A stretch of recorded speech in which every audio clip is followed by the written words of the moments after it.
Wait for it. Wait for it. And we're live. Hey, all you crazy sci fi and fantasy fans. It's time for your daily dose of shenanigans over here at the Blasters and Blades podcast. Just a couple of nerdy veterans, a stabby chaos coordinator, and one chief shenanigator geeking out over our science fiction passions and fantastical fantasies. A place where magic is king, the sky is the limit, and space is the place, which is apropos for today's session. But we are the podcast that puts the fun in dysfunction. So without further ado, we're going to let our guests introduce themselves to our listeners and viewers at home, starting with Miss Charlie Cox. Hello, everybody. I am Charlie Cox. I write science fiction and military fantasy with a sense of humor, and I also like to watch science fiction. So here I am with my better half. All right, Travis, you want to introduce yourself since you're on the same screen? Yeah, sure. I'm Travis, and don't follow me on social media. Buy my wife's books, though.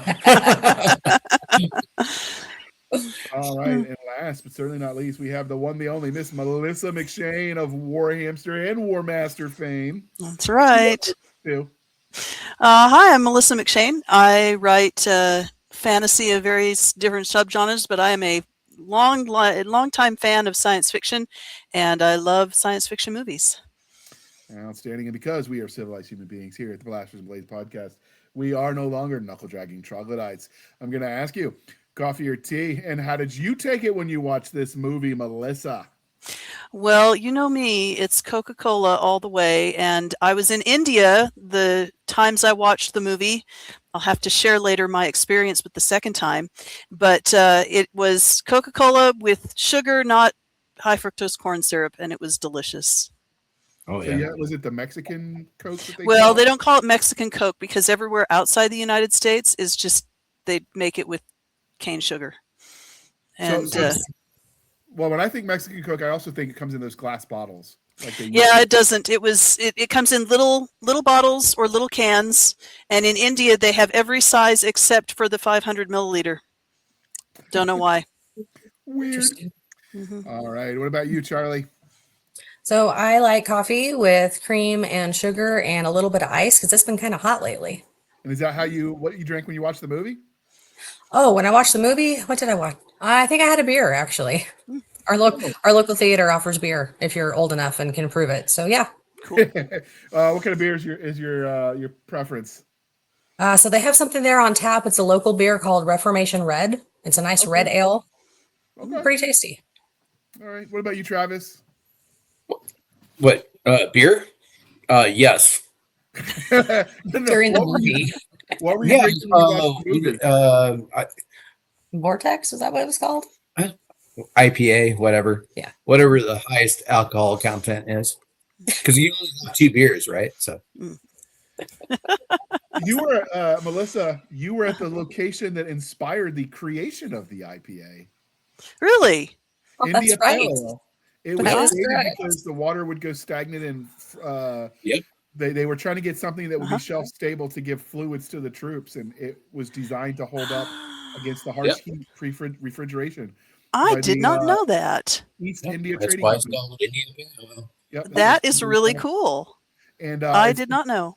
it's brewed different. So everyone thinks light beer and regular beer are different because one's just watered down.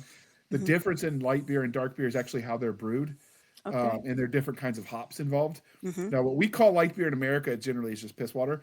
Yeah. But true light beer, it's a pale yellow color. It's Mhm. not just like a Budweiser light kind of thing. Mhm. And the third option, of course, is obviously the IPA, which gets a bad rap because of the hipsters. But I mean, I'm told you Yeah. can like it on its own. Yeah. It is overdone, right? So, we live in Oregon. We go to the local corner store, and this is like 90% IPA. It's like, I don't mind IPA, but I like other kinds of beer. But, Yeah.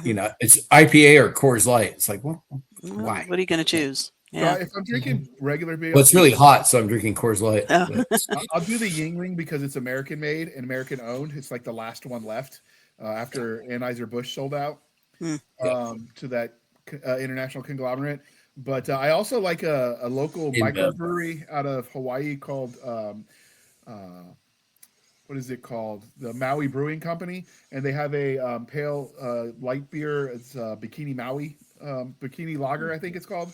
I used to get that all the time. It's the hops are grown in an old pineapple orchard, So the Oh, flavor of the hops are a little bit different, which makes the beer unique. But that's interesting. we had a store that sold it that went under COVID, and I haven't found a source for it locally. So, but I enjoy trying lots of different things. But I'm also a fan of hard cider. So I have a dream that I'm going to go once they rebrew it up to Mount Vernon. They found George Washington's recipe for his hard apple cider. Oh, They were able to genetically reverse engineer apples to what they would have tasted like, best guessed back then, because we grew them to emphasize size, not necessarily nutrient density. But that, of course, changed the flavor. So when you hear your elderly say tomatoes used to taste better, they're not lying. Yeah. Yep. Well, if you grow your own tomatoes, they taste a lot different. yeah. Right. Versus And hothouse. so they reverse engineered the ingredients to get the flavor palette, and then they figured out somehow his recipe through trial and error, because on his recipe sheet they found it on the back of a painting. They had repurposed the paper, but they didn't have any ingredient like measurements, because Oh, yeah. you just keep it in your head. You don't necessarily need it, so they had to kind of guess until they got it so it tasted to the descriptions from all the text. You can buy it, but it's like $300 a bottle, and the bottle isn't wow. very big. But I figure if I can get together like 10 friends, we can each have like a glass of it just for the experience, and then it's not so expensive. There you go. History, right? You'd be drinking. Yeah, that would be quite That's the cool. experience. And it's patriotic because George Washington. So, Yeah, sure. you could time that to the 4th of July. Hey, I like it. That's a good idea. They make it in batches, but it's such a high intense process that Mount Vernon cycles what they sell, and that is not on the current roster. But I am waiting. Even if I have to go all in by myself, I'm going to get that, and so I can try it before I leave this mortal coil. I just want to know what George Washington drank. Yeah. So, but when I watched this movie, I discovered Milo's sweet tea. It's a pre-made, so I don't have to deal with it because I'm kind of busy. I'm trying to minimize non-button seat time so I can get more words back. And it's only got 3 ingredients: the tea, the water, and the sugar. And it's real sugar. So Nice. I've been drinking that, and it's not too bad. It's like 12 ounces. There's only 110 calories. So it's not as sweet as I would make it for myself, but that's probably a good thing. And it's Milo's sweet tea. Is that what you said? Yeah, Milo, Milo's. Okay. I found it at Sam's Club, but they also sell it at like Kroger and Walmart. So I'm guessing it's chain made, but it's really good. So I've been drinking that when I was watching the movie, and I had to watch it twice because the first time I watched it with my youngest. So lots of interruptions. What's that, Daddy? And you have to explain all the stuff. And I'm like, what do they teach you in science class, kid? Nothing. Yeah. Nothing. You don't know if they didn't teach it, or if he did I learned it for the test and dumped it, or he just wanted to talk because he wanted our attention. It's somewhere in the middle is probably reality. But yeah, so I had to watch it a second time. Both times though, I had the tea. So all right, since we're here to talk about Project Hail Mary, how did you first hear about the book or the movie? Like, where did you discover this IP? Oh, well, I was a fan of The Martian, so I was following Andy Weir. And so I bought the book when it was released a couple of years ago. And it sat on my shelf because I just didn't have time for all the books that I bought. But they're lovely shelves, and they're behind you. They are lovely shelves. Look at that. You can't see where it would be because that shelf is all the way to the right there. But it's sitting there. And then when the movie came out, we, my daughters and I decided we needed to finally read the book before we went to see the movie. And so we actually listened to the audiobook, and that was really great. The audiobook narrator was wonderful. I approve of that plan. So your daughters get bonus points for that. How was the audiobook? Because it is, after watching the movie, when we did the prep for this, and I was discussing it with Travis, and that's what led to this turnaround that's going to be really quick because it's going to literally air the day after we record it. He tells me the book is different. Yes. That I want to go and read it now for comparison. Yes. Is the audiobook good? Because I do with my ears. The audiobook is amazing. We were definitely satisfied. We listened to it while we were doing some other things, and it kept our interest. It was, the narrator's very talented. They have a lot of really good sound effects for Rocky and for communication. So yeah, I totally recommend the audiobook. Okay. Then I will have to check that out. So what about you, Travis and Charlie? When did you guys discover this IP? So I think we were in another movie or watching something on Prime here at the house, and an ad came up, a trailer for it, and I thought, oh, that looks really cool. And then every once in a while on either TikTok or Instagram, he'd get some clip or something from the movie. And then I was talking with a couple of my author buddies and a few editor friends, and an editor who I have a lot of respect for, Maya Cleave. She said, "Hey, have you read this book yet? You should really read it. It's really good." And I went, "Well, the movie's coming out. Yeah, I probably should read the book."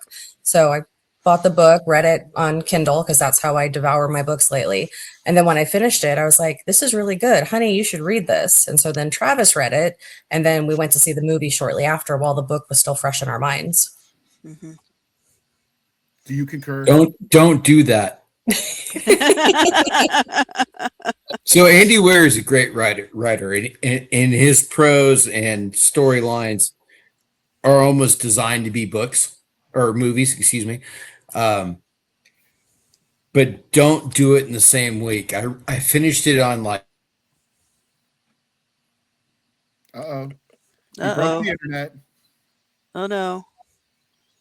So, Sorry you froze for a second. You said read it and watch it in the same week. Why? Because it's for me, it was too fresh in my head. And so the changes that they made for cinematic purposes pissed me off. But just because I just read it and it's that whole like, oh, I'm the right. And I don't disagree with the choices they made. It was too fresh, literally 2 or 3 days before. With the book movies, if you haven't read the book yet, watch the movie. Mm-hmm. You're going to enjoy the book anyway. Yeah. Okay. So like Starship Troopers is a great example. I saw the movie before I read the book. Same. And I understand why people that read the book first were enraged. I get that is a discussion for another episode, and I still get hate mail for my first review of the book versus the movie, and that was recorded in 2016. So we'll just pause that discussion. There are some true believers out there. Yeah, and we'll just move on, and you can revisit that. By the way, I think we re-uploaded that as a old episodes. I don't remember what we called them, but they should be listed on our YouTube as uploads. But anyway, I actually found out a book because I was scrolling through Instagram and somebody had sent me a video. It's put out by, I had to check, it's Sister Allison Regina Galat. I'm probably butchering her last name. She is a nun in a Catholic order, but she's also an author of Catholic YA and kids books. And she was doing a video where she was talking to the elderly, because she's rather young. She was talking about some of the elderly nuns in her order, and they were surprised that, in fact, Project Hail Mary was not about the Blessed Virgin Mother. And so was filming their shocked reaction, and I thought it was so hilarious. And then that's when I kind of heard about it, and then right at that time, everyone else started talking about it. But it was her video where I actually heard about the movie at all, or the property. Nice. So, cool. And that video is hilarious. So I will see if I can find it to link it in the show notes. But she also writes books, so we're gonna try to get her on the show. She's different audience, different kind of thing. But we've been exploring books written for younger folks with middle grade and all that, and some upcoming panels. So somebody that writes that is kind of interesting, I think, to discuss. So certainly. All right, with that out of the way, I didn't want to interrupt. As you can see, we've already gotten so into this, we're already talking about the movie. So instead of listing a commercial, it's going to stop everything. I'm just going to say we're sponsoring ourselves today. So if you want to help keep the lights on, go to the buy me a coffee, throw in some, few dollars here or there. It helps keep the lights on, and we would greatly appreciate it. But with that out of the way, obviously, we're here to talk about Project Hail Mary. This is rated PG-13. It was directed by Philip Lord and Christopher Miller. It had a budget cost of $248 million US gross, or $200 million net. I have never seen any other movie broken up that way, so I can't tell you why they did that. but that is just the numbers we have from Wikipedia, which is really the only source I found for that so far. And obviously the tenure is still young, but the movie's already earned a box office of 684 million US. So I would say that's a success. Oh yeah. Yeah. Good. Well, I don't Nice. know how much they pay in advertising, so maybe they broke Mm. even. It has a duration of 146 minutes, so it is a little bit of a long one. It was released on March 9th, 2026 on Empire Leicester Square. I don't know what that is. Or March 20th in the US. I'm guessing that was the debut party. And then it was distributed by Metro Goldwyn Mayer MGM Studios in conjunction with Amazon MGM Studios. And then they had a bunch of other production companies listed: Pascal Pictures, Lord Miller Productions, Open Invite Entertainment, General Admissions, and Waypoint Entertainment. But I think Metro Goldwyn Mayer MGM was the main distribution and production team. The ad copy of the official tagline for the movie was "Believe in the Hail Mary." This was used prominently across trailers, posters, marketing materials, in the Wikipedia wiki quote page for the film. I think that's the one fans make, separate from like a Wikipedia page. Mhm. Other promotions across trailers and ads include 11.9. This is written like a poem. 11.9 light years from home. Sixth grade science teacher. One chance to save us all. And then that's often comes up in the beginning of some of the viewings. Was finally the Believe in the Hail Mary. So those were the three ads. They were a lot more succinct than what we've seen in other places, but I thought it would kind of, I don't know. They could have done better Mhm. at telling us what the heck was going on with this movie. Yeah, it feels like they were depending on some other like source for people to learn what it was about. Like, I mean, the book was out for quite a while before the movie was released, and it wasn't exactly flying under the radar. So I wonder if they were just sort of assuming that people knew about the book and they didn't have to do much heavy lifting for the movie. Or I don't know. Or they figured because of the success of The Martian, another Mhm. movie by the Yeah. that it would just carry the next one. Yeah. Kind Maybe. of did. Yeah. Yeah. Well, it worked for him. So It worked. Yeah. or the Yeah, I or agree. the I think arrival of the that's star power of yeah. Ryan Gosling. So yeah, I agree. I think they were just depending on other things. What about you guys, Travis and Charlie? Thoughts? as far as The trailer, the ad copy that we just read. yeah, I think I agree with Melissa. I think they were not really trying that hard to get people that interested in it, or they were just thinking that because of the cast with Ryan Gosling being Mr. Popularity and the success of The Martian, that they figured that would be enough. So, Do you and again, agree with that, we saw Travis? Oh, sorry. no, it's fine. Oh, and then again, we kept seeing clips all over social media. So maybe they put more of their advertising budget and marketing into that as opposed to TV trailers on cable. Could be. That's a good point. Yeah. Yeah. I remember seeing the an ad on Kindle for the book, and I recognized Andy Weir's name, and I was like, you know, I was kind of thinking maybe he's a flash and pan kind of guy. And then I saw the movie was coming out, and I saw a couple trailers. Like, all right, I'll read the book, and I'm glad I did. And the apologies to Andy Weir, you were watching the but you know, like, how often do we see an author like strike gold on one title? Well, the other thing that he has David going for Brin. him with The Martian was that his production process was kind of a once in the million, because once you're established, you can't necessarily drip feed it like that and have all of your fans coming and checking your stuff for you. Sure. And like that just that works once, but not every time. Yeah, it's not a series, right? It's a standalone. Well, no, what I mean is, like, because he's so famous now with the Martian, if he tried that approach again where he was soft launching it the way he did the first one, other people are going to steal his thunder before he ever gets to print. Sure. Good point. Yeah. Because there are authors who make a lot of money following the trends. And if I wrote fast, I'm not judging them, because if I could write that fast, I might try it too. I don't know. Right. Apparently, all you got to do is give up sleep and food, and you can just write really, really fast. Yeah, no, I'm half Italian and I need my sleep, so no. No. I And kids, no. they kind of like things like food and Yeah. Rubio. Hmm. They're kind of needy that way. Dogs and the horse. Oh, what's up with Yeah. that? So Yeah. okay. Mhm. Okay, so this is the we're gonna go over, since we're still in the kind of marketing side of things. I'm gonna show the trailer and then we'll come back and we'll Okay. talk about it.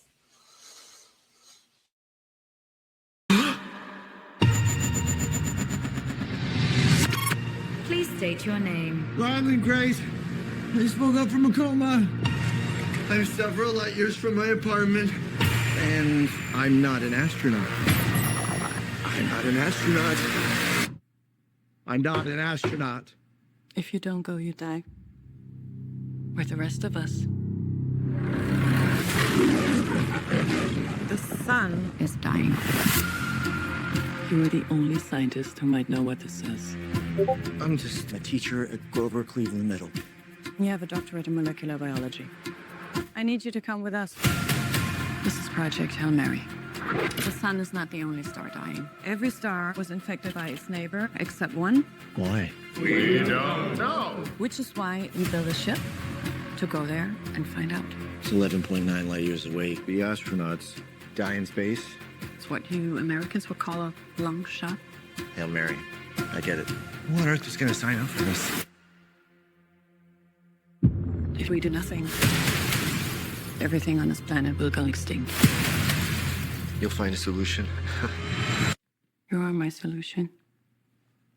I put the not an astronaut. I've never done anything. I've never done a space. I can't even moonwalk.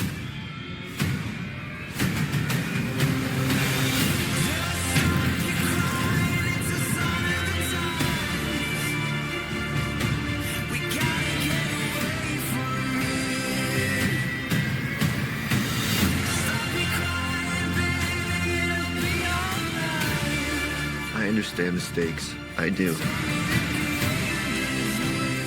My place is in the classroom.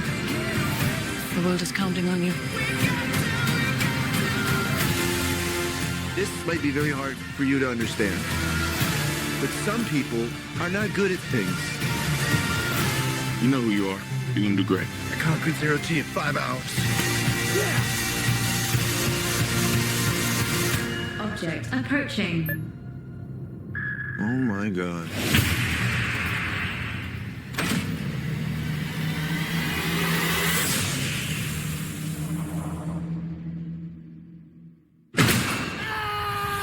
So I met an alien. He's kind of growing on me. At least not growing in me, you know, which was a concern for a little while.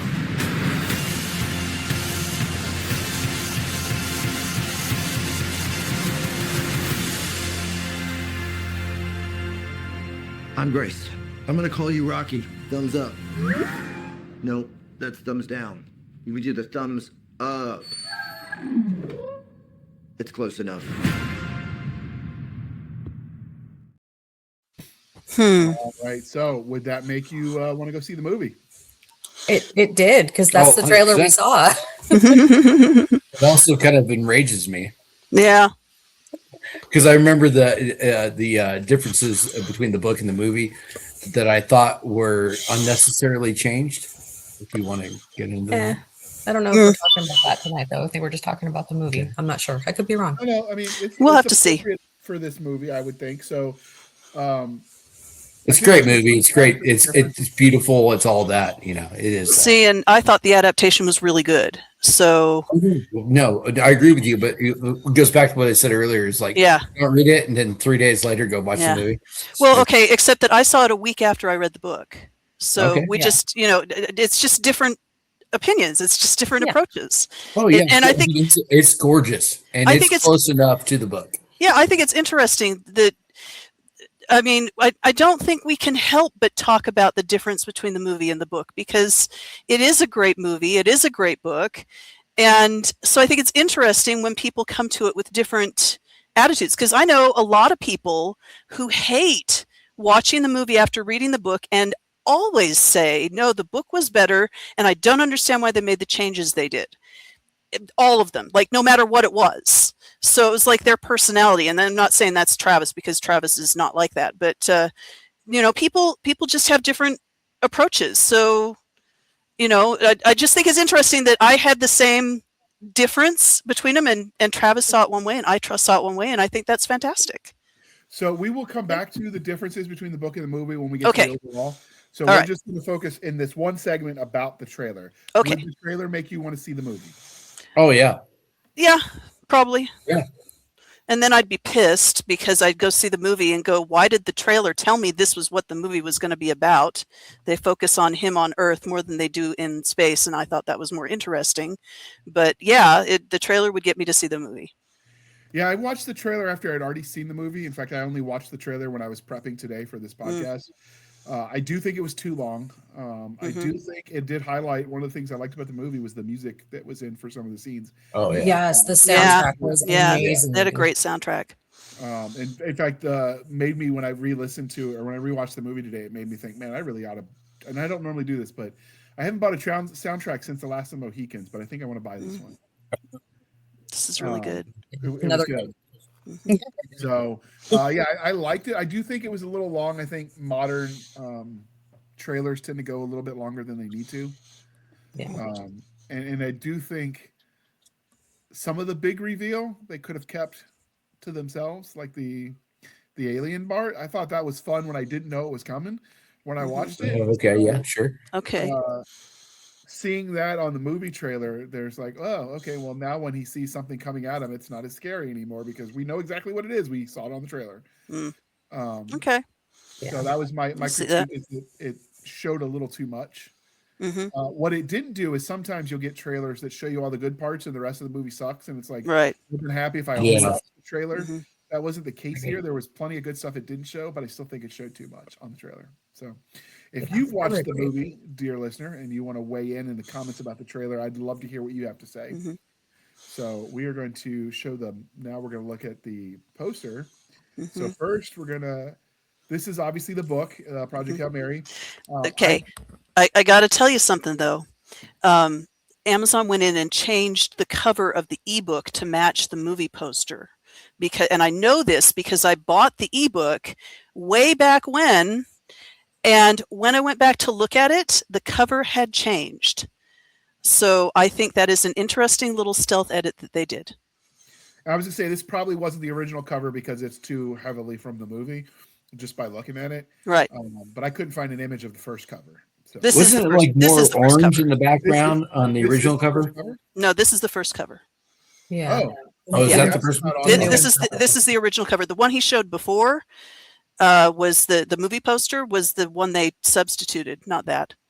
So this is the what you're seeing a lot of because so much of advertising is digital these days. You're getting not so much the movie poster format as the widescreen. So this is one of the ads that Amazon put out.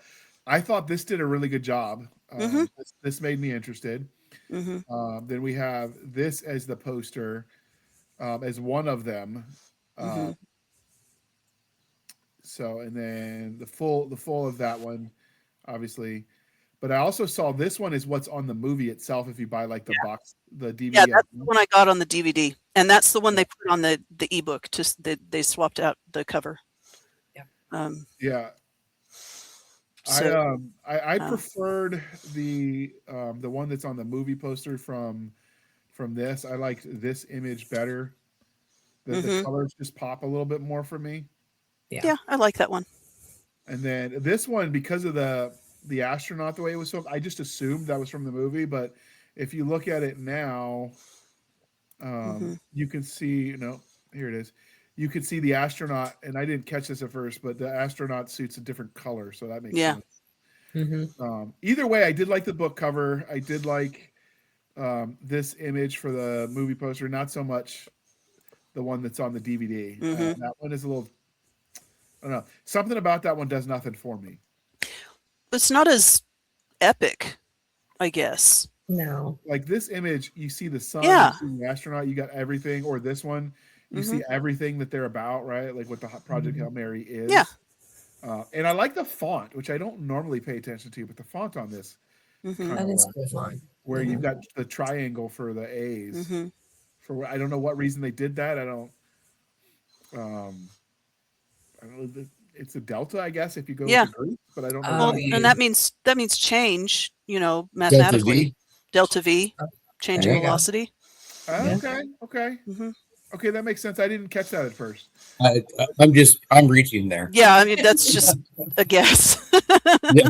But yeah, I did. Well, just guess. Yeah, I don't know. I did like what they were doing with the imagery. I thought it was Mm-hmm. the DVD. It was just too dark, and it's Mm. too busy too. I get it's a scene from the movie, but I don't know. I preferred the one with the sun and the Yeah, So, yeah, me too. and if you've got thoughts here, listener, again, weigh in. We'd love to have you join the discussion, and not just for the algorithms, though that helps too. We really do value your opinions. So, any thoughts on the posters before we move on? Nope, just Okay. what we said. All right. Yep. So, what did you guys think of the characters? Obviously, most of the time, we're kind of singularly focused on Dr. Grace and Rocky, but there were other characters there too. Some of them in absentia. So, what did you guys think of the characters in the movie? So I would say, other than Rocky, my favorite side character, and I'm going to go side character first, was Carl. Mm. Carl was Carl was amazing. great. I He want to have a was beer with Carl. so- right? He Yeah. was so funny. We And have government money. yeah, he The stole government. stole my Yes. thunder. The scene where they're in Home Depot or Lowe's or whichever store it is, and they got the shopping carts full, and she's scanning. Oh, do you have a coupon? We don't need a coupon. We're with the government. Which one? All of them.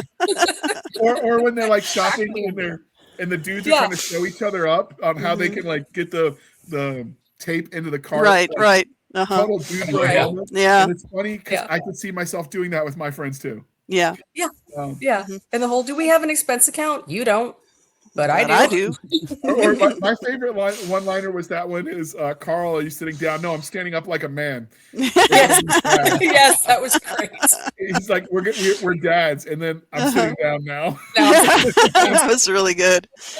Oh, He was great. Just Yeah. those little glimpses of humor amidst this, horrific situation. The whole world's going to Mhm. die if they don't do what they have to do. mhm, And just those little moments of humanity were just, I thought they were fantastic. mhm. And based on the outfit, they intentionally wanted you to put in how they were dressed that these guys were Secret Service, Mhm. because they kind of leaned into the tropes for that.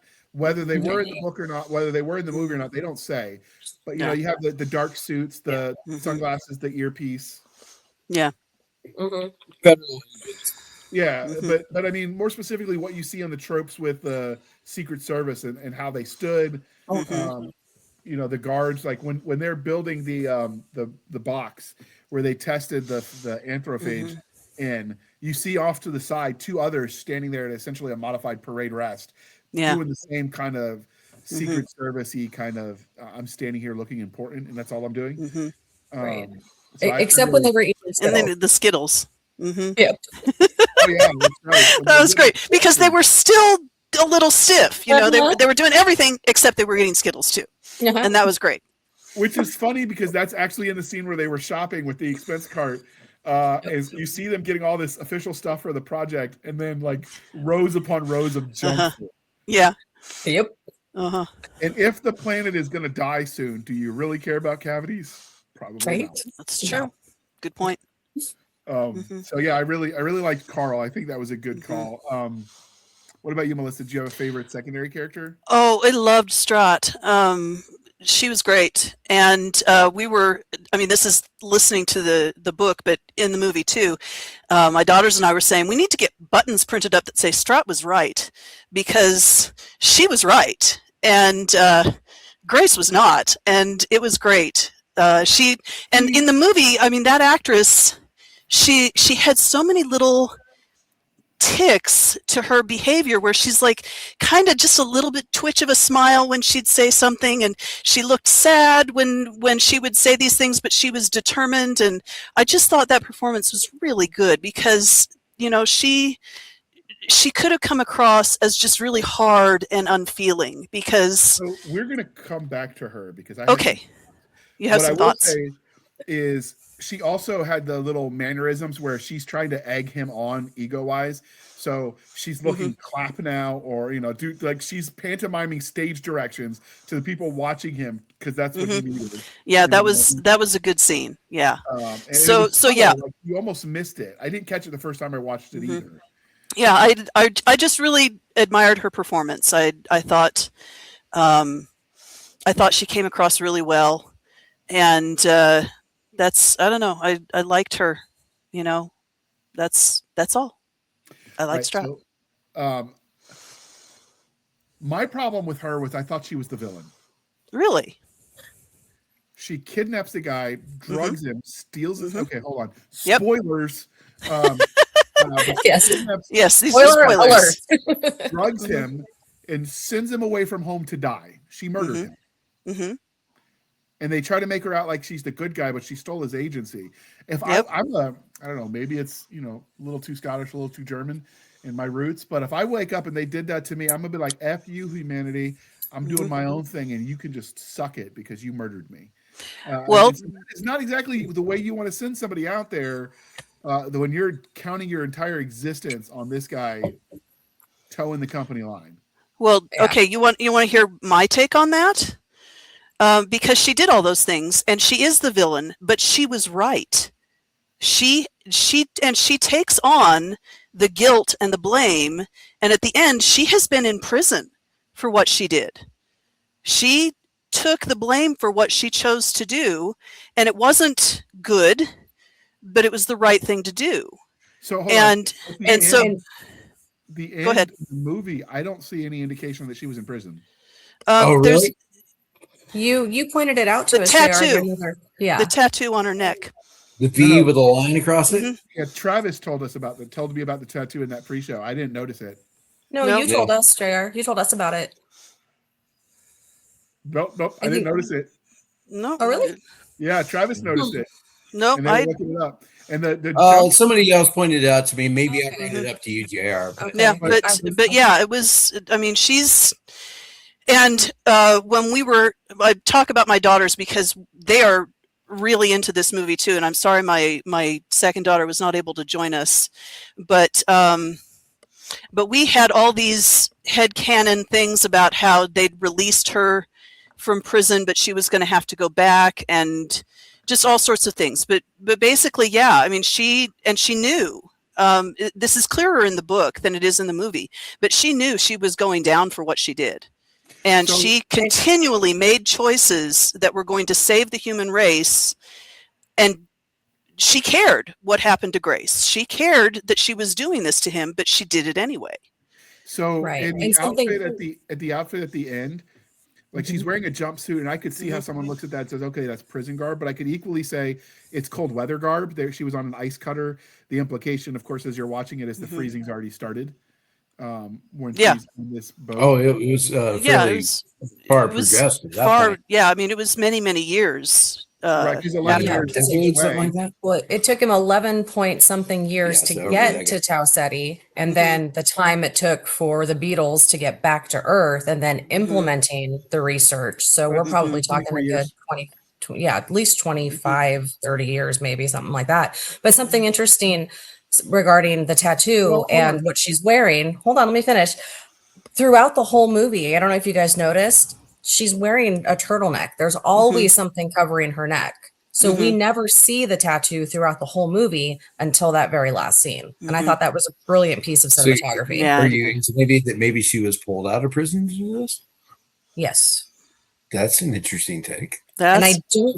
Was that specified in the book, Melissa? No. I don't remember that. No. But that's what I'm don't. thinking. That is an I don't interesting. even think the tattoo was in the book, was it? I don't recall it. They don't. Yeah. Okay, they don't. The book does not show Strahd at the end.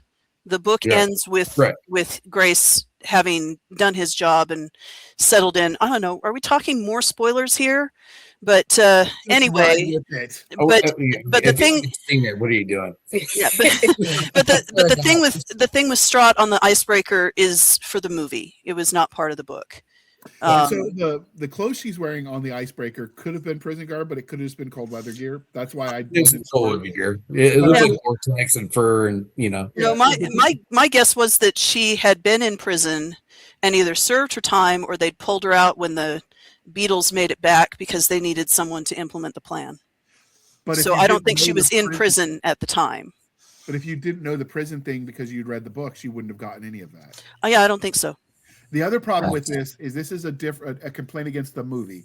Mm-hmm. You know, obviously we've joked a lot on the podcast over the last several years that I am colorblind, so I do not see colors normally. When you have the script where Rocky is talking or they're doing the subtitles, most of the time when they're in the darker space, I read them just fine. When they got to the end scene where they're on the planet with Rocky, any subtitles they showed I couldn't read because they're against the. I'm gonna guess that's too bad. It was white on the blue. Yeah. I don't think they did use subtitles. I had to Google it. There were subtitles. Yeah, I had to use Grok and ask it to spoiler the ending for me, so I knew how it ended because I couldn't tell what the alien was saying to But him. it was all audio. Yeah. Watch it. Well, you could hear him talking, but the alien responses were whatever gibberish, and then they had the subtitle or the subtitles to tell you what he was saying. But Okay, so we watched the second time so the first time we saw it in theaters, the second time we watched it just a couple days ago on Prime here at the house, and I don't think they did subtitles on Prime. It was all in audio. Yeah, because I saw the subtitles. I watched it on Prime. Really. Huh? That's weird. Automatically when they were talking. Mm-hmm. So maybe that's a setting on my Prime thing that because I turn them off whenever I can. This felt like it was built into the movie. Mm-hmm. Huh. Yeah, That's I don't weird. recall subtitles on ours. I remember subtitles, but I don't remember. Well, let's see. I mean, they were in the theater, but I don't remember if there were subtitles when I watched it on streaming. Yeah, I saw subtitles when I watched it on Amazon Prime. Okay. But either way, the subtitles way passed the colorblind test, so I had to Google the ending because I was like, wait, what happened to Earth? Because I didn't know, because obviously if you don't understand what the alien's telling him at the end, that the star is brighter again, you just can't do anything about it. So yeah, it definitely leaves room for a part 2 where you go in and explore what happened to the other stars that died. It's just from an interesting exploration kind of thing, but I don't think Andy's going to do that. No. Oh no. Yeah. I don't. So that's There are other characters in this book. There's Rocky, there's Grace. Are there the dead astronauts? What did you guys have thoughts on those? Because I know we have thoughts. Commander Yao, and we talked about this in the lead up, which is why we record this. Is different in the book than he was in the movie. Yes. Yes. And so 180 degrees different. Yeah. So go for it. Talk about it. Well, so in the book, he's he's kind of like what's the old stoic. He's a stoic, but very picture of a modern major general. The old thing. He was tall, clear-eyed, stoic, and very much in command of his person and his crew. And then the Russian female, I forget her name. I forgot. I don't remember her name. It's like Yakovich. She was so close held, but there was that air of, when she let go, she let go. Yeah, she's wild kind of thing. Yeah, yeah, she was wild when she could be. Yeah, right. And then Grace, but Grace didn't choose to be there. Yeah, right. But the thing that bothered me the most with the book portrayal of those two astronauts versus the movie portrayal was, especially with Yao, when they're talking about how they want to end their lives after they complete their mission. And and the Russian gal, she says, I want lethal injection with a shot of heroin. I want to go out, I want to go out on a high. Yeah, right. And then in the movie, Yao says, I'll have what she's having. In the book, it was completely different. In the book, he wanted a sidearm. Because, and the way that Travis explained it to me was because as a commander in that headspace, if she or the other scientist would have chickened out and not chosen to take their own lives, then he would have done it for them and then done it to himself last. Yes, exactly. Yes, that's exactly right. I'm a murderer too, because what if he chose to just ride it out to the bitter end and then die of starvation. But that wasn't in the book. That wasn't who he was as a person. So that wasn't even a question. Yeah, it's still a I understand possibility. Yeah, sure. Sure. Yeah. But I'm saying that makes Yao a minor villain, I guess, because he never had to act it out compared to Strahd. Because again, it's stripping the agency. What if, the Russian's name, I looked her up. It's Olesa Ilyukhina. I'm butchering it. I will throw it on a banner across the screen so you can see the That's spelling. good. Yeah. I I can't. I need to look it up. 'Cause I can do That is I the don't character's speak name. Russian, so I don't either. I have no idea. But that is the character's name. And so if she had changed her mind, right, and she'd said, you know what, I'm just going to ride it out and die a natural death, why take that from her and murder her? Because she wasn't going to die a natural death. Well, she didn't die of starvation. But there's no patronym. She should have a patronym. Yeah. Well, I don't, It should be like Kova. Yeah. Kova.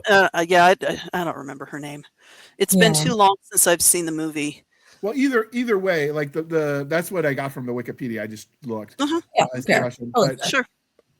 But no, if she had decided she wanted to just die a natural death of, what happens when you can't feed yourself because eventually the food does run out, or the oxygen runs out, like why take that from her? And I never understood why you would do that. I get, especially if he's coming from like a Chinese military tradition, which with a name like Yao is very possible, or a Japanese military tradition. No, it's Chinese. It's Chinese. It's Chinese. Yeah, PRC. Both of the military cultures are significantly different than ours. Right. And so I could see it fitting, but I also see that as stealing agency from the individuals.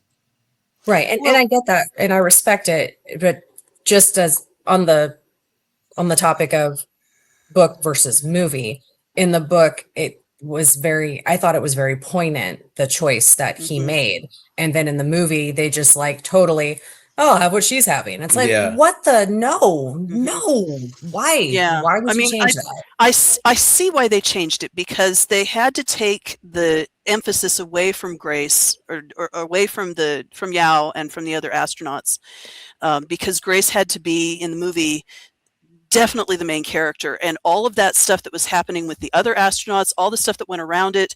I mean, the details about how the two who died in the explosion and precipitated Grace having to go, they left out everything about their sexual relationship and what it meant because of who they were.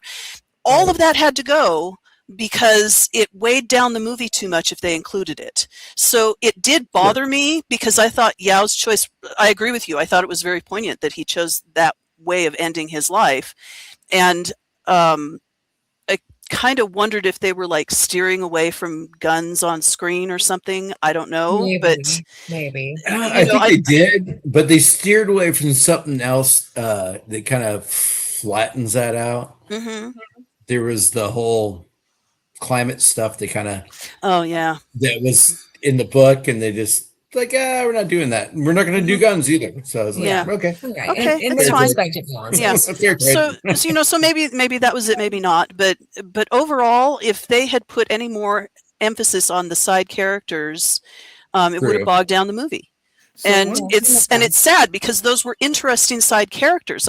In the book, I thought, this is great. I love these people, and I was sad when they died, and you just couldn't have that, unfortunately. So one of the things that they did with Yao with those changes, and I haven't read the book yet, but I do want to, is by doing it the way they did, he was somewhat friendly and affable, because he's trying to get Grace on his side, right? When you see him, and the other parts you do see him as serious as well, but in the pictures, which is how Grace, when he wakes up with no memory, is remembering things, and he's looking at those pictures. The pictures are a snapshot of time that make Yao likable. Right. And so by doing it the way they did, suddenly, you don't have to know anything else about him, but he's a guy that had people that loved him. He's smiling, he's happy, he's goofy with his friends and family. And so you're instantly kind of stereotyping, this is a family man who's dying for his family. Yeah. And contrast. Sorry, go ahead. They did it with very little effort on screen time, which still makes the death hit, even if you knew nothing else about him. Yeah. And contrast with Grace not having anyone. So from an artistic choice, from an artistic choice, I agree. That makes Broke into the Kremlin. Okay. I didn't take that as a, modern politics inserted in. No. I could see Oh no, that. it wasn't like that. I just thought it was like they just like put some goofy guy in there, whereas Yao in my head from reading the book was this tall, athletic, relatively young colonel, and then he had this like kind of pudgy, balding, Hmm. Yeah. older than I me. also I like the solo nature of the Russian lady, where she's like, but you had that really cool epic picture where you broke into the Kremlin. Yeah. Mostly because I imagine that that's probably not possible in the degree they kind of portrayed it. So it's either she's connected, so she didn't really get broken, she kind of was let in, or by default, because we know how difficult that would probably be, much like any other secure government facility, that makes her that much more of a badass in with that one liner, because holy crap, Yeah. she like infiltrated this secure facility. Yeah. So either way, it did double duty, and so I do think some of the changes layered meaning on for the viewer without them having to do a whole lot on Yeah. screen. That makes sense. I mean, are you busy next week? We could probably get into the Kremlin. I'm a little distracted right now, but we've got Aw. things not happening. I've got some sham shields laying around somewhere. We are on enough watch list. Stop. No, I'm just saying, there's a universal truth in the military. You just walk around like you're important with a clipboard and a piece of That's paper. right. Most of the time, people will let you go. They've actually done studies on psychology, and if people walking around with toolboxes, hard hats, or ladders also get let places because they just assume you're maintenance. Hi, Vince. Yep. Yep. Yeah, and coveralls with a nameplate, whether it's your name or not. Right. Yep. Doesn't have to be your name. Because we had to watch death by PowerPoint videos about OPSEC because that study came out and the government was like, holy crap, we can't have this happening on a secure base. Because, they had researchers would break into secure buildings by just bringing donuts, and the person would hold the door for them, thinking that they were someone to work in there, bringing like donuts and coffee. So That's great. So That's great. we probably could if we could fake a Russian accent, Travis. But all right, so that is the other side character. What did you think now that we're talking about Rocky and Grace? We'll start with Grace. What did you guys think about him? I thought he was a whiny little bitch. He's even worse in the book. Yes, he is. I wanted to pimp. But there's character development there. Yep. And that's amazing. It's like the first time I've ever noticed character development in a big way. It's pretty dramatic. Right. Yeah. Very much like Monk kind of vibes with the neuroses that he has. Oh yeah. And afraid of everything. I ride a bike and it's not because I have a DUI or whatever his line was. Yeah. So that was definitely interesting. I think we did a much better job of making him likable, because in the book I did not like him. Well, I didn't like him in the movie either, so I don't know if that's No, I liked him in the movie better than I liked him in the book. Although in the book I liked the way the book introduced his character, and there was the layering of the past and the present, which happens in the movie too, but it's much more pronounced in the book. Yes. And I was curious enough to see where this was all going and what had really happened, that it made it like he wasn't any more likable, but he was interesting to me. And that made up for the fact that if I had seen, if this had played out in real time from beginning to end, no going back and forth, I would not have liked him. So I think there was something to the strategy of the storytelling that for me, it worked. And it's the dichotomy of the guy that's afraid of everything with the guy that told his boss he was a waste of carbon. And that was a good scene with Strat where he's like, yeah, I got fired for this opinion. No, you got fired because you called your boss a waste of carbon on an international stage or whatever.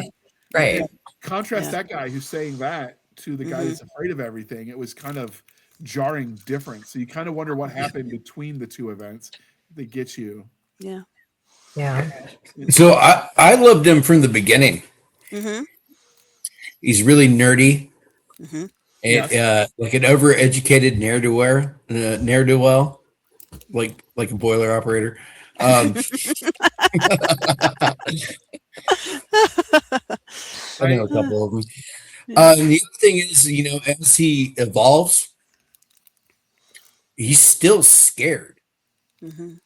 but he does it anyway. Mhm. And he doesn't react out of spite. Because, if you stuck me in a spaceship and I didn't have any family or whatever, and then chuck me out there and I wake up, I'd be like, yeah, fuck you. Mhm. Yeah, that's one thing I don't think they address. But he doesn't do that. He wants to, but he doesn't. Mhm. So But they don't that's show what I that. love about the character. He's got a lot. He'd never been pushed to the extreme. Mhm. Yeah. And, well, nobody should be pushed to that extreme, but Yeah. But no, they don't even address it. needs must when the devil drives, right? In the movie, like they don't even address it. He's just like, I'm afraid of everything. Oh, we did the thing. Now I'm gonna risk my life for Rocky. Totally cool with that change. Not going back to Earth. He had nothing tying him there. But Oh yeah, I don't like that either. when he sends the message That pissed back, me he's off. like, "Oh yeah, you were right. You murdered me, but yeah, whatever. We're friends."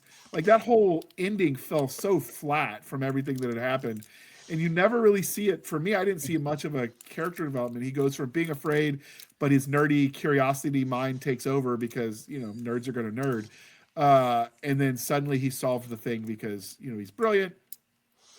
Well, but he made a friend. He made the right friend.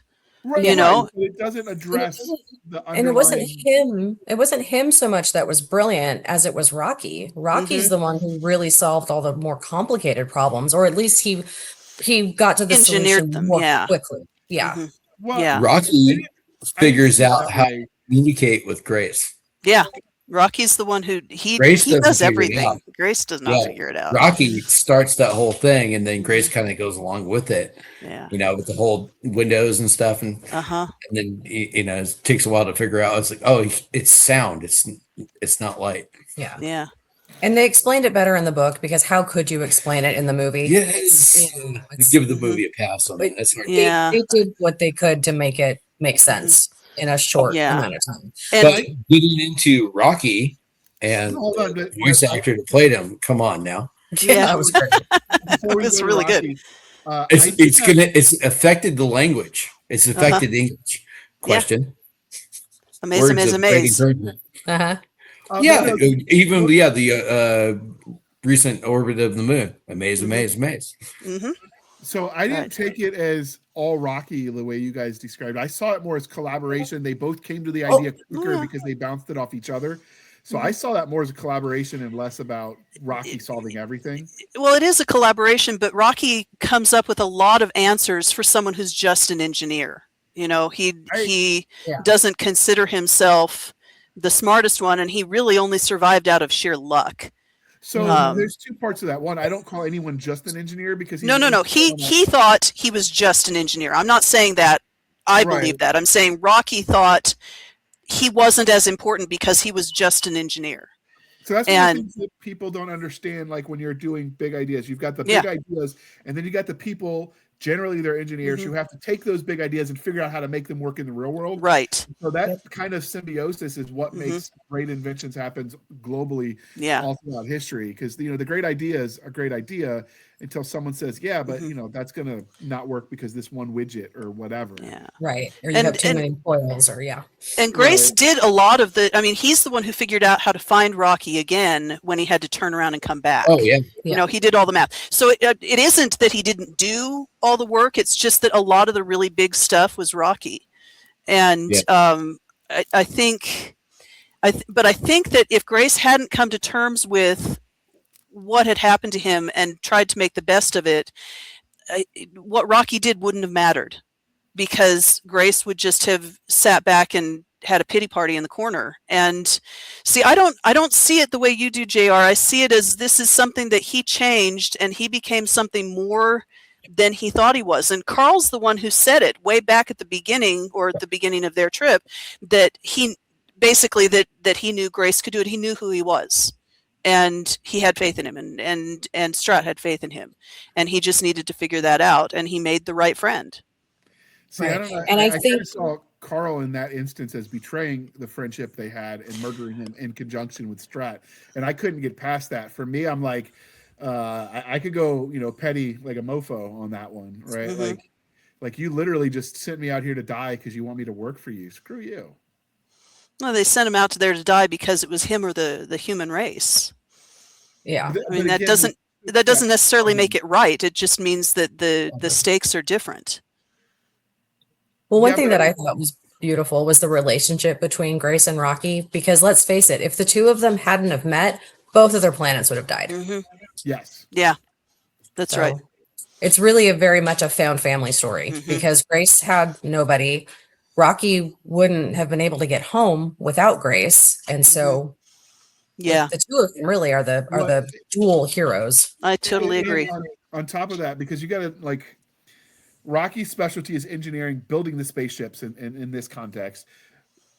Grace's specialty is the actual biochemical stuff, right? He was a biochemical engineer or scientist, I think, right? And so if Grace hadn't have done his part to say, yeah, I have to actually engineer this differently for Rocky's planet than I do for mine, even though he solved it for Earth, he still wouldn't have solved it for where Rocky's from. And so it was still, he solved it twice. And then the return of that is because Rocky's character is so long lived. He's like, yeah, I'll just go the few years slower so you can get home. I'll just give you some of my fuel. Right. Yeah. And then, Well, that's the beauty of the character, Rocky being so selfless. Yeah. Well, like some of the things he said is like, it was like right at the speaking of what you're talking about there, JR is like, Rocky go home 9.6 years later. I don't remember the exact time frame. Yeah. And it's like, Rocky watch crew die. No can fix. Yeah. I can fix this. Yeah. And that's an engineering. Yeah. And he's like, very I can't, much so. I can fix this and I'm going to fix it. Well, And the other thing, the most beautiful line in the entire movie is when they're talking and it's like, oh, Grace, it's like, oh, you have a mate. He goes, yeah. 186.7 years. And it's like, oh, still in the honeymoon phase. He doesn't get it. And he goes, it's like, and he goes, it's not enough. Yeah. yeah. Yeah. Right. was It's like, That was Yeah. so sweet. it's not enough.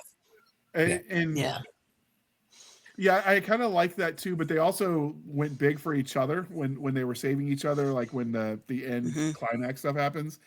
But what got me is there's something to be said for and this is one of the things that science fiction debates all the time about the universality of science and math. One of the things I noticed is both species, what was the fuel for their interstellar rocket? The dang virus they're trying to kill. Yep.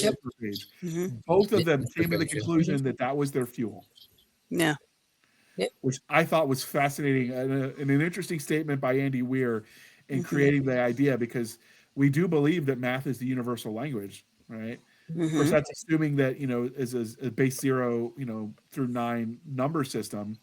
Base 10. Base 10. Or Depends on how many digits you have. Base 6 if you're Rocky. Yeah. Right. Yeah. But I think that was in the book, right? But like the idea that, whether math is in fact universal is an interesting question that science fiction debates. And as far as Andy Weir's concerned, there was enough commonality that they came to the same mathematical conclusion for fuel, which I thought was an interesting tidbit that they don't even really address except for the one liner. I'll give you some of mine. Right. And I'm like, oh wait, that means they use the same fuel. Right. Yeah. And they it's made a lot more apparent in the book, especially like when he figures out the contamination going on, and then he realizes that Rocky's whole ship. Yeah. what was it, Xenonite? They call it? Xenonite. Xenonite. Yeah. Which is not a thing, but it's a beautiful thing to make up. No, it's great. They actually showed in the movie. They did say that the radiation, they just don't nail it down until that very end scene, that the radiation was caused by the anthrophage, which was the fuel, right? So it was hinted at, and I'm like, oh, kind of get it, but it wasn't until that last scene where they nailed it. No. The radiation was from space. Yeah. The radiation that killed the Xenonite was what, and the astrophage was what protected Rocky from the radiation of space. That was the shielding for the anthrophage that was around the engineering compartment because it was protecting the engineering crew from the anthrophage. But the radiation leak did come from space. It was from the anthrophage. That's how they found out he was going to die if he didn't go and save him. No. So he didn't. No, he was going to die because the thing they created to kill the astrophage had The evolved to Tau- slip through Tau xenonite. Megas, yeah. That's right, the Talmebas, and it had evolved to get through the xenonite and eat everything, including all of Rocky's fuel, and that's why Rocky was going to die ultimately, Right, because right. he was just going to sit there. So what forever. killed his crew is that they didn't understand particle physics. Right. And why he lived, he was behind. hmm He was in the engineering section, and so the tanks of astrophage were stopping the radiation. Were his shielding. Right. And he had he didn't have any concept of radiation sickness. Yeah. Just like he didn't understand time dilation, which again they didn't talk Right. about in the movie. Yeah. That's Yeah. not. Yeah, if it Uh-huh. doesn't. We got here faster than we thought. I was like, Oh well. I remember reading that book. I was like, oh Yeah. Uh-huh. man, you poor That was a terrible moment. Like, okay, how could you get into space and you don't understand physics like that? It's just Mhm. that was crazy. I just looked, and you're right. It was the space radiation. I totally missed that when I watched it both times. Uh-huh. And in my head, well, they had It's to know like about clear space as book. radiation because they're in space Mhm. building a spaceship. So in my head, it had to be radiation from, because we knew the damage the anthrophage Yeah. caused. We saw it blow up the two scientists and cause the like rolling Yeah. wave of stuff. Well, just because it's explosive, it doesn't mean it's radiative. Right. Yeah. Reactive. It was just super powerful. Yeah. Yeah. Tons of energy. Oh my Yeah. god! Yeah. Tiny baggage. Yeah. Unbelievable. This movie's like an onion. It's got so many layers. It does. It does. Isn't it It great? does. It's worth talking about. You know, Yeah, it is. About those layers. It's You know, so interesting. I do like that the fact that because they're rocks, so the radiation normally probably doesn't affect them as much. hmm And the time dilation for me, like I read that as well. If you're living as long where, you know, you're young at 146 years or whatever it was, well, Mhm. of course, time dilation isn't really as big of a deal, Yeah. They don't care really. right? Because it's not really, it's the same effects you get with in fantasy, like the elves, right? Because they're Mhm. so long lived, it changes the way they perceive Yeah. things. And so they applied that kind of concept to the Iridians, which was the Rockies people. Right. Yeah. And I liked that about that. Mhm. I thought that was a nice sort of subtle world building without saying a whole lot. Yeah. And Andy Weir's Well, really good at that. He does it in The Martian too, where he like Mhm. these little innocuous one-liners that do a lot of heavy lifting. hmm oh yeah. Well, Yeah. did you ever read it? The Martian. The Martian, Yeah. many Yeah. many years ago. Well, the I- chapter headers. are Yeah. So the I greatest actually book. read it. So when I was signing my first audiobook contract with Podium, they wanted to prove that they could work with veterans. So they gave me Richard Fox's books, but also the Martian. But it was when R.C. Bray narrated it, not when they redid it with Shut Up Leslie. And so I did not like the redo. Oh. His voice is grating, but Oh. yeah. So I listened to it. So any headings and stuff, I wouldn't have got. Oh yeah. The greatest chapter title ever was "Today I Fucked Up." Yeah. When he messes around with hydrazine. Yeah. So, but What was that? Andy Weir's really, really good at that subtle like layer. Oh yeah, it's So- worth reading. And I think you see that in the Project Hail Mary as well, hmm with like the cosmic radiation. Like if you didn't like in the face, like how do you get space if you don't understand it? Like, wait, they're living to be 100 and something years old, and he's a young person. Like he's not he's one of the junior crew members, was the implication. Yeah. Oh, yeah. Yeah, that's true. And so if that's young for them, well, of course, Mhm. time dilation isn't as big a deal. Yeah. What was So- it?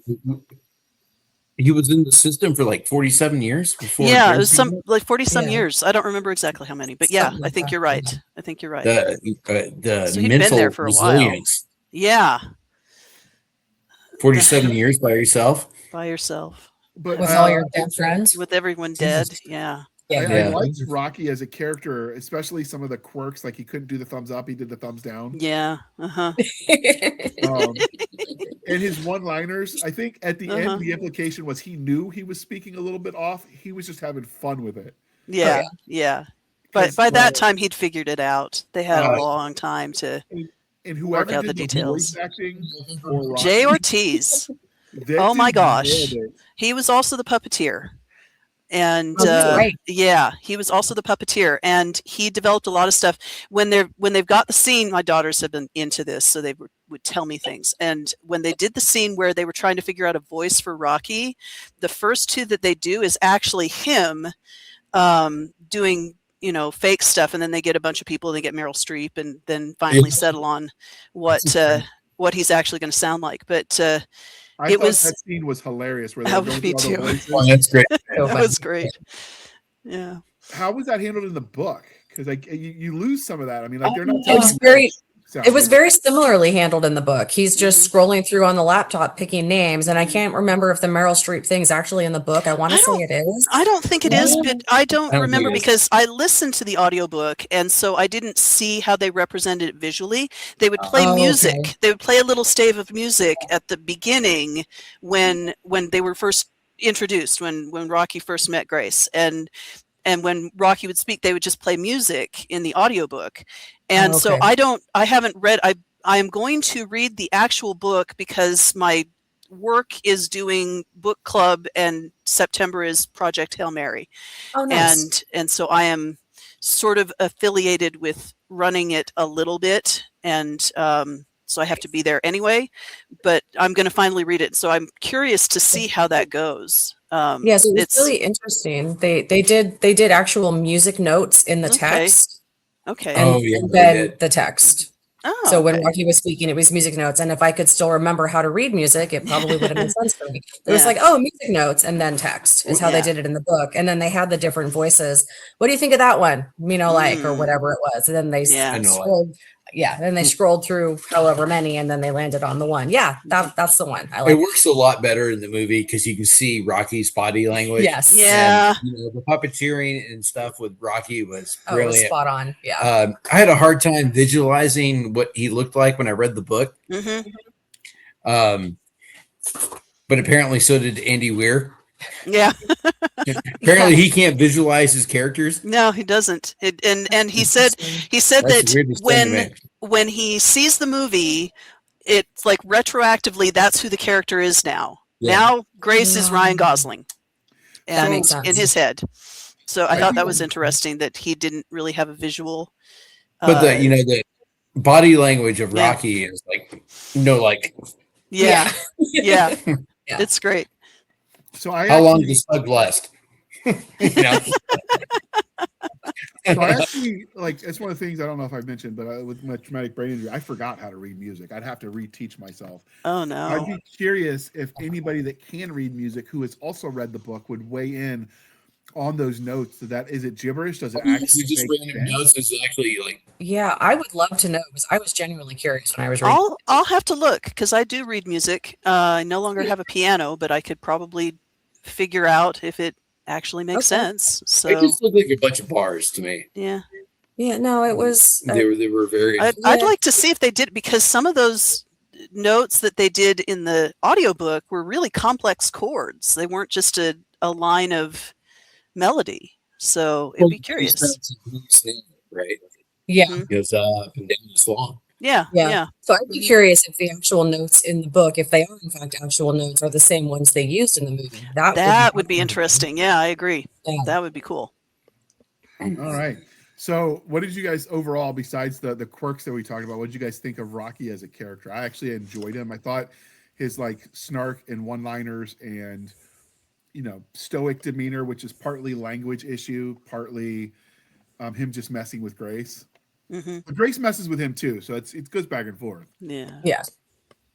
Well, what about you guys? What do you think overall of Rocky? Oh, Rocky's my favorite character in the whole movie. Yeah. Rocky is wonderful. So we've spent a lot of time talking about characters and diving into some of the moral quandaries they raise. So overall, what did you guys think of the plot? I like it. I mean, I said before that I love the way it's set up between past and present. And you get a little bit of one and then you get a little bit of the other, and it goes on until the two kind of collide. And I thought that was really effective. I think it would be boring if you took it and told it in one linear story, because you wouldn't have all of the fun stuff with Rocky. You'd have just Grace being a whiny little guy and then having to go into space, and that would be really tedious. Yeah, So, I agree. It's done. I like the way they did it. I'm sorry, JR, go ahead. It's done for two reasons. One, I normally prefer a linear story, but in this case, it's done because they want you to experience the memory loss with him and the chaos. Because remember, if you watch him on the whiteboard, who am I? Yeah. Where am I? Yeah. And That's something, sorry, that's something that irritated me about the movie, the opening sequence. Completely different than the book. In the book, he has to remember who he is before he's granted access to that next level. So he spends like 2 or 3 days in the birth area with the astronauts' bodies until he remembers who he is, and then he gets to graduate and go up to the next level. And then from there, he has to answer something else before he gets to the pilot station. And that was not a thing. Do they ever say at what stage the two crew members that were with him died? Well,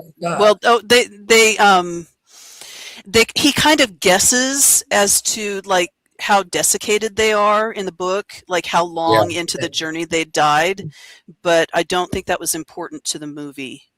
Because I'm just thinking, like, it would smell if they were, No, it's long dead. They were long dead.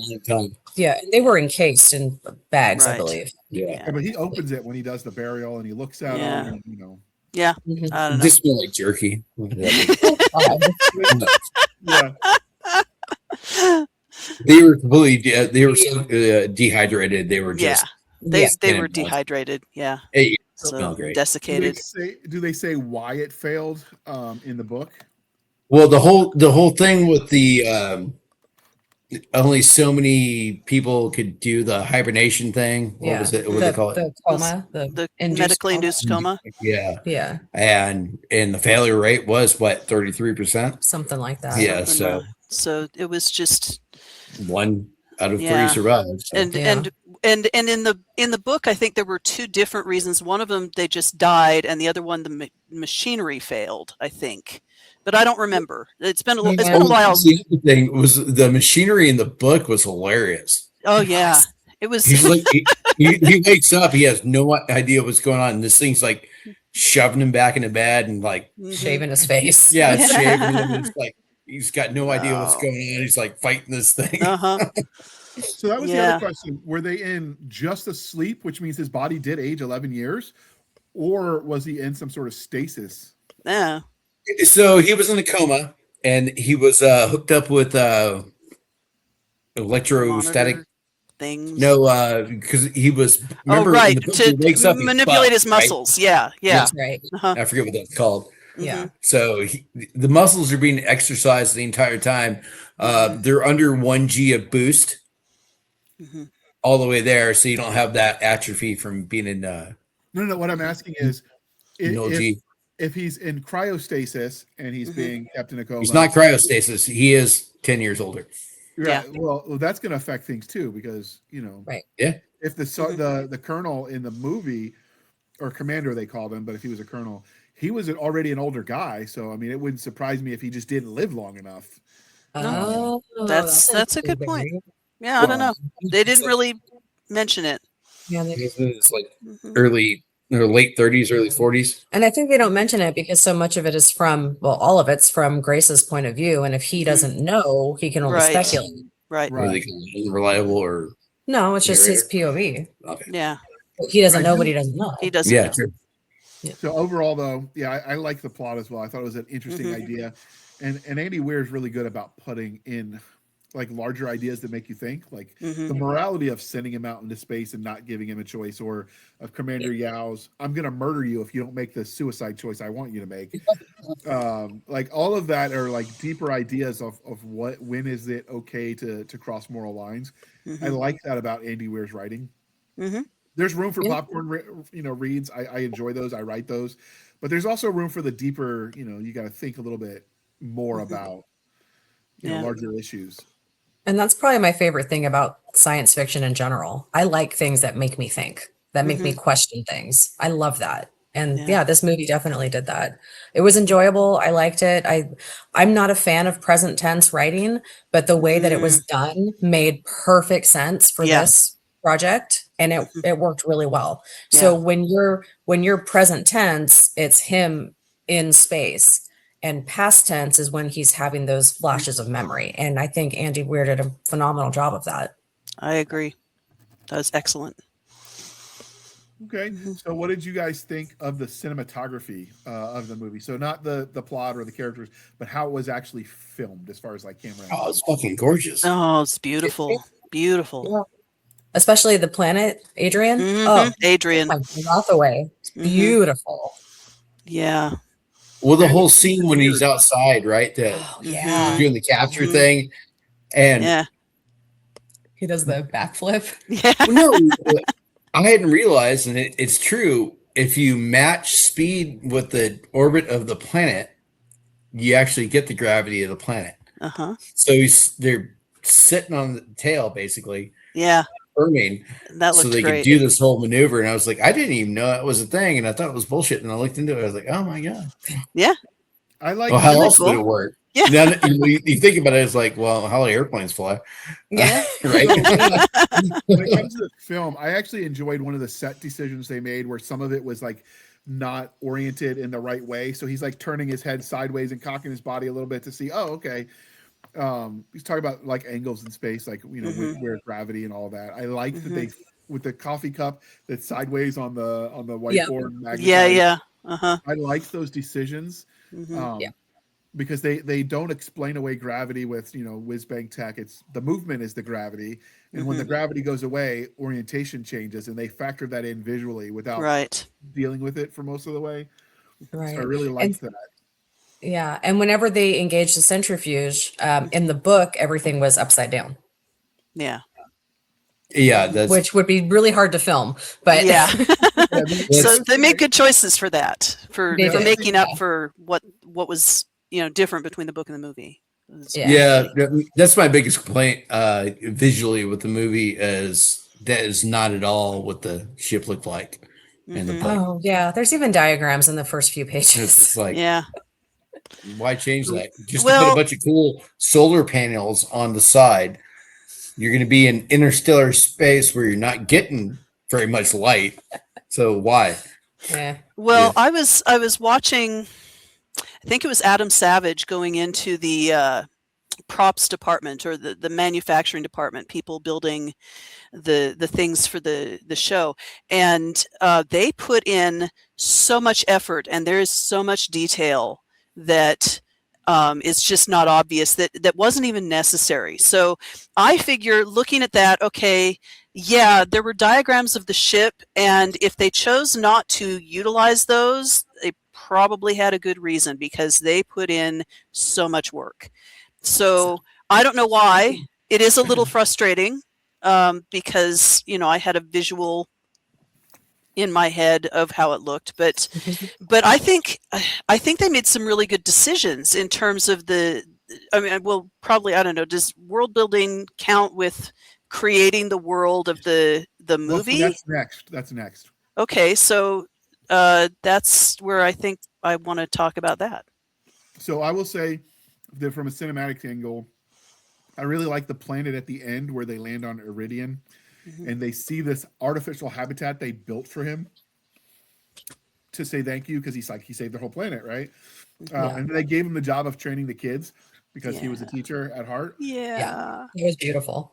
Yeah, but you realize that all of that is engineered. None of that was real for their planet. They built that Right. in the ocean just for Yep. him. I mean, it didn't go Well- all Yeah. the way. Kind of Truman vibe. But when you Yes. Yes. it was kind of cool because I got the reference to Truman, whether it was intended or not. But I'm also like, holy crap, they engineered that. So you're seeing, on the one hand, there's scientific gaps in their knowledge, but on the other, they're so advanced, Mm-hmm. which I thought was They- an interesting way to They show did that. a lot of stuff. Yeah. Yeah. That was Well, really the whole thing, you know, the gifting of the thinking machine, Yeah. right? The How sum of all- excited he was. the sum of all human knowledge. Yes. I mean, obviously they figured out spaceflight before they figured out, you know, particle physics. Yep. So But They they had also, different obviously motivated. Mhm. yeah, I also liked that they did the little scenes with the hamster ball to have him moving around was hilarious. Yes. Right. That was cool. Mhm. That- and it- That's a it's great like- scene. Yeah, and Yeah. then Ryan Gosling has to go through that when he goes on the other guy's ship. Right. And we see him struggle. Mhm. I thought those were really good. But now we'll talk about the actual world building of the universe. So, Melissa. Yeah, I think there's two aspects to that. One is the world building within the story, which is pretty much our world with a twist because Near something has future. happened to the sun. But I'm interested in the world building that they did to create the world of the movie. That the decisions they made for the xenonite and the xenonite that flexes, so Rocky can kind of poke through it and it gives shape to him, and the way that everything came together is just, the people who put this together, who designed and then engineered and fabricated everything that went into it. It's just extraordinary because they really cared. They wanted it to be this amazing experience, and so I think there's a lot of details that as movie viewers we don't necessarily appreciate because it's just so natural, because it all feels like it just comes together. So I think that's really amazing that what they were able to accomplish. I never felt like I did feel like I was watching a movie, and I'll have to tell you that story in a little bit, but it felt immersive is what I'm getting at. Yeah. And I would completely agree. I think they did a fantastic job. God forbid our sun ever dims like in the movie. That would be horrific. Oh yeah. But the science behind it was in the movie. It was enough to make it believable without being preachy. Yeah. And there was so much other information that was shared that made it make sense. I mean, the whole thing with the carrier in the middle of the ocean. Well, why are we here? Well, this stuff's really, really powerful. And if a little bit goes poof, then everything goes poof. So if we're in the middle of the ocean, we're going to minimize our casualties. And it's like, oh, they're serious. Oh my God, this is a really dangerous thing that they're playing with here. And I think all those various choices that they made, I think really helped to build that immersion and really make you feel like, holy shit, this is a big freaking deal. Mm-hmm. Yeah. Yeah, I like that as well. And it was showing the gravity right away. The scene where they're like, take a pill. He's like, I don't take pills from strangers, and then you see him in the cockpit trying to like, throw it in his mouth because he couldn't hit it. Yeah. I thought right, and then of course the vomiting on the other end, and then back to Strat when he gets there and he's like, I could use some water, and then someone shows up with here's your venties. Which, why would they call it that on a Navy ship when he's getting it from the mess hall? I don't know, but whatever. Wow. But he shows up with 2 coffees and go, oh, one of those for me. No, I need both of them. Yeah. Yes. So I really did enjoy that with all those decisions. Mm-hmm. Anything else about the world building we want to cover? I thought they did a pretty good job. No, they did. Yeah. Okay. Overall, what are your thoughts as we bring this close? Because so far we are not longer than the movie, so I'm going to take the win, and we're just going to. Mm-hmm. Yes. Okay. Well, Charlie, you want to go first because I'm going to tell the story of what it was like when I watched it in the theaters. Okay. Because it was in India. All right. So I have probably what people are going to think is a hot take. I actually liked the movie more than the book, despite my complaints with things that they changed. In the book, the character development was difficult for me to follow. And Grace really was, to your point, JR, a whiny little bitch. And I did not like him. In the movie, he was more likable to me. I got to see more of who he was as a person. And I don't know if that was, because of the actor or the director. I can't explain why. I just enjoyed the movie more. With that said, the book is fantastic. It's a really good book. I just personally liked the movie better, but they're both good. And if you haven't read the book and or seen the movie, you should definitely do both and draw your own conclusions. Yeah, I agree. And actually I have a friend who feels the same way. She loved the movie more than the book. And I love them for different reasons. So one of those situations where there's the movie and there's the book and they exist in separate compartments in my head, and I love one for one reason, I love the other for the other reason. But I have to tell the story of how I watched this in India, because we went and we were going to see it. I mean, India, there aren't a lot of movies in English. It's a very thriving local Mollywood in southern India. Very, very popular, but not a lot of English language movies make it there. And so we were looking on streaming, and Amazon says, no, we're extending the theatrical release, so it's not going to be available on streaming for a while. And we thought that was the end of it. But my husband went and looked, and the local mall was showing 2 English language movies, and one of them was Project Hail Mary. Oh, wow. And he said, okay, but it says we have to see it in 4D. I don't know what that is. And we said, yeah, we don't care. We're going to go see it. So we bought the tickets. We go in there. The 4D experience turns out to be where you sit in the seats, and the seats move. They're on gimbals, and they move to echo the motion of the movie, and you get sprayed with a mist when there's clouds, and there's rumbling and flashes of light, and probably not epileptic safe. And it's quite the experience, and it was awful. Because it was okay, like for a minute, but it was just a distraction. I mean, the movie is really great the way it is, and it seems very typically Indian to me, that this is the kind of thing that most of my Indian friends would love, because they love spectacle, they love drama, they love exciting things. They're very big on thrill rides, and so it was a very Indian experience for a very American movie. And I enjoyed it. So overall, like I said, I loved the book. I loved the movie for totally different reasons. We did see the movie twice, and it was even better the second time because we knew what to expect and could be looking for things that we saw in the in the first version, or the things that were in the book that weren't in the movie, and the tattoo thing we didn't notice until that second viewing. Same. We didn't notice that. But definitely go see the movie, go read the book, listen to the audiobook if you can. It's excellent. Yeah. Okay. Is Travis coming back to weigh in? Yeah, he had to take the dogs out. They were getting desperate. So I enjoyed the movie. I watched it 2 times. I caught things I missed the second time, but admittedly, that was just as likely the interruptions and the pauses, because again, it took me 4.5 hours to watch a 2.5-hour movie. Part of dad life, right? So I'm not complaining, but I did miss things, so I watched it, and then the second time, clearly, I missed different things, which is the beauty of something that's this layered and rich, is you're going to catch something different every time.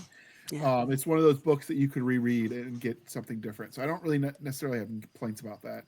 It's also possible some of the stuff I missed, my colorblindness, I couldn't see it on the screen, like the text at the end. So I really did enjoy the movie, but I was left not really liking Grace. I hated Strat and Carl for murdering him, essentially, and it bugged me that was just glossed over, like it was okay.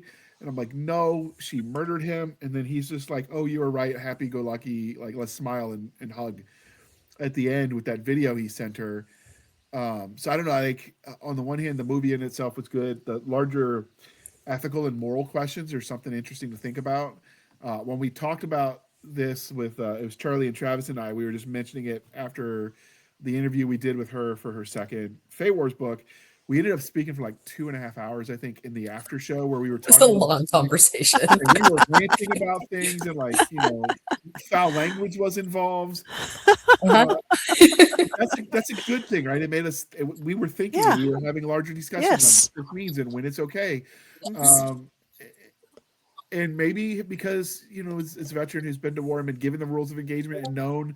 Like, yes, you have, in these circumstances, the right to take a life, but there's a lot to weigh in on that. And if you're wrong, God help you. And so for me, coming at this where she just casually is like, that bugged me a little bit, but I think that was the point. I don't think it was a flaw in the writing. Yeah, and I don't think it was casually per se. She really did feel like she struggled with her decision. Like, she was really hoping that he was going to man up and make the right choice. And then when he didn't, she did what she had to for the future of humanity. Did what she do, was it right? Was it wrong? I'm not the person to answer that. But there are some who would argue that she was the hero by doing what she did to get him up there. I agree with you. I did like the scene where he's like, I can't be an astronaut. I can't even moonwalk. And you see Carl like face palming. With the not an astronaut. Yeah, that was a good line. That's a good but line. Carl's reaction to his antics were amusing. Yeah. At that tense moment. But Mhm. but yeah, overall, I enjoyed the movie for what it was. It left me with a lot of questions and a lot of parts I didn't like, but it wasn't because the writing was bad or the movie wasn't entertaining. Yeah, understandable. It was more thematic issues. Mhm. Yeah. The same reason I can't watch a lot of movies that have mercenaries, because I just have a visceral reaction to the concept of doing all that just for money versus. I see. And so there are certain things that just, I Interesting. don't know, it didn't register for me. But again, Mm-hmm. like I said, and then we'll let Travis speak. I don't think that was an error on the author's part. I think that was part of the point. There were I larger agree. questions, and we all bring ourselves into it. Mhm. And you know, be that as it may, you're right. Strat did have to make hard decisions as someone in charge of the project, and sometimes that sucks. And sometimes, as a leader in a stressful situation, that means people die. Yeah. So, what were your overall thoughts, Travis?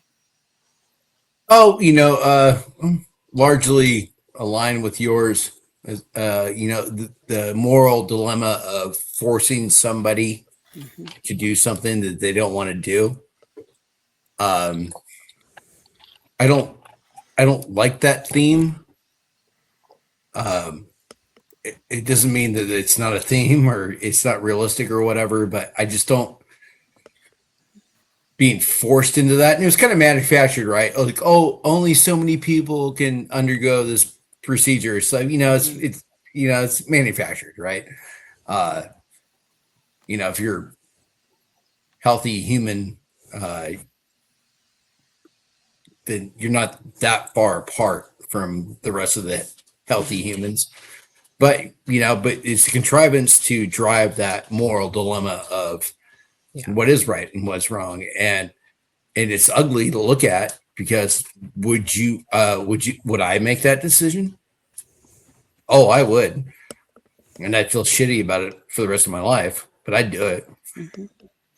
But that's what's so interesting about the movie and the book is they like make you face that reality. Mhm. Yeah.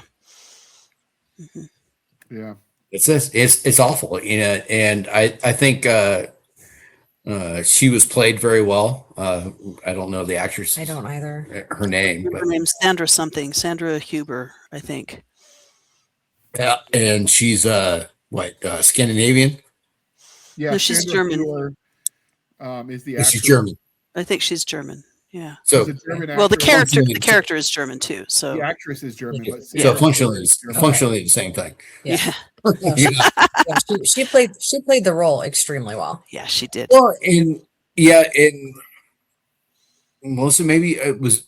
I think Melissa, like the little tells here and there you Mhm. get from her. Yeah. Mostly she's stoic, right? But Right. you get the little twitches here. Mhm. And one of the things that's so interesting, the Harry Styles song that became the anthem of the Such a- movie. Yeah. And the reason that became the anthem is her. Yeah. At Ryan karaoke. Gosling heard her singing down the hall. Uh-huh. He's like, "Oh, you can sing?" She's like, "Yeah."